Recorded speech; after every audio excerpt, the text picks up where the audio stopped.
ಶಿವನ ಒಂದು ಸಿನಿಮಾ ಮಾಡಿದಾರೆ. ಆ ಸಿನಿಮಾದ ಹೆಸರು ಬೇಲ್.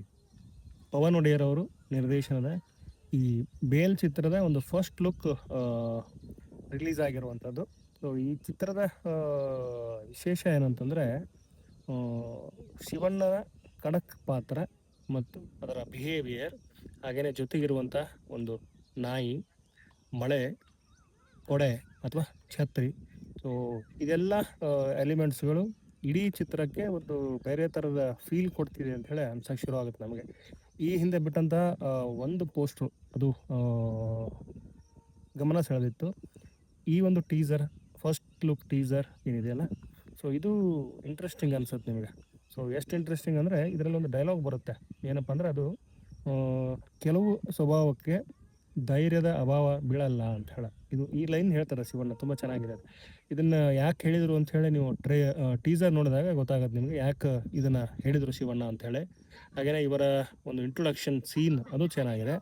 ಸೊ ಗುಡುಗು, ಸಿಡ್ಲು, ಮಳೆ ಎಲ್ಲ ಸದ್ದುಗಳ ನಡುವೆ ಶಿವಣ್ಣನ ಒಂದು ಲುಕ್ ಏನಿದೆಯಲ್ಲ, ಅದನ್ನು ಇಲ್ಲಿ ತುಂಬ ಚೆನ್ನಾಗಿ ತೋರಿಸ್ತಾರೆ ಪವನ್ ಒಡೆಯರ್ ಅವರು.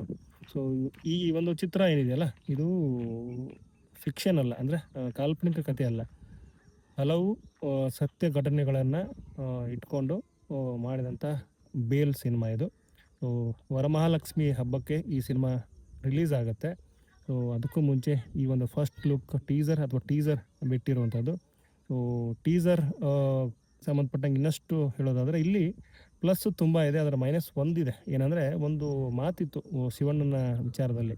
ಶಿವಣ್ಣನಿಗೆ ಮೀಸೆ ಸೆಟ್ ಆಗಲ್ಲ ಅಂಥೇಳಿ, ಅದು ಇಲ್ಲಿಯೂ ಆ ಒಂದು ಫೀಲ್ ಬರ್ತಾ ಇದೆ ಅವರ ಮೀಸೆ ನೋಡಿದಾಗ. ಸೊ ಅದು ಬಿಟ್ಟರೆ ಉಳಿದೆಲ್ಲ ಚೆನ್ನಾಗಿದೆ ಅಂತ ಅನಿಸುತ್ತೆ ನನಗೆ ವೈಯಕ್ತಿಕವಾಗಿ. ನಿಮಗೂ ಹಂಗೆ ಅನಿಸುತ್ತೆ ಅಂಥೇಳಿ ನನಗೂ ಒಂದು ಫೀಲ್ ಇದೆ.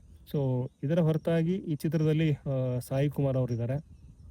ಹಾಗೆಯೇ ಜಯರಾಮ್, ಬಾಲಿವುಡ್ನ ನಟ ಅಥವಾ ಮಲಯಾಳಂ ನಟ ಜಯರಾಮ್ ಇದ್ದಾರೆ. ಸುಮಾರು ಪಾತ್ರಗಳು ಈ ಸಿನಿಮಾದಲ್ಲಿರುವಂಥದ್ದು. ಸೊ ಇತ್ತೀಚೆಗೆ ಹಿಮಾಚಲ್ ಪ್ರದೇಶದ ಧರ್ಮಶಾಲಾ ಅಲ್ಲಿ ಈ ಚಿತ್ರದ ಕೊನೆಯ ಹಂತದ ಚಿತ್ರೀಕರಣ ಮುಗಿಸ್ಕೊಂಡು ಬಂದಿರುವಂಥದ್ದು. ಸೊ ಅಲ್ಲಿಂದ ಮುಗಿಸ್ಕೊಂಡು ಬಂದಾದಮೇಲೆ ಪವನ್ ಒಡೆಯರ್ ಅವರು ತಮ್ಮ ಈ ಚಿತ್ರದ ಟೀಸರನ್ನು ರಿಲೀಸ್ ಮಾಡಿರುವಂಥದ್ದು. KVN ಪ್ರೊಡಕ್ಷನ್ ನಿರ್ಮಾಣದ ಈ ಚಿತ್ರ ಬೇಲ್. ಸೊ ಬೇಲಲ್ಲಿ ಏನೋ ಇದೆ, ಅದೇನು ಅನ್ನುವಂಥದ್ದು ಕುತೂಹಲ ಈಗಲೇ ಶುರು ಆಗಿರುವಂಥದ್ದು ಅಂತ ಹೇಳ್ತಾ ನನ್ನ ಈ ಒಂದು ವಿಡಿಯೋನ ಇಲ್ಲಿಗೆ ಎಂಡ್ ಮಾಡ್ತಿದ್ದೀನಿ. ನಮಸ್ಕಾರ.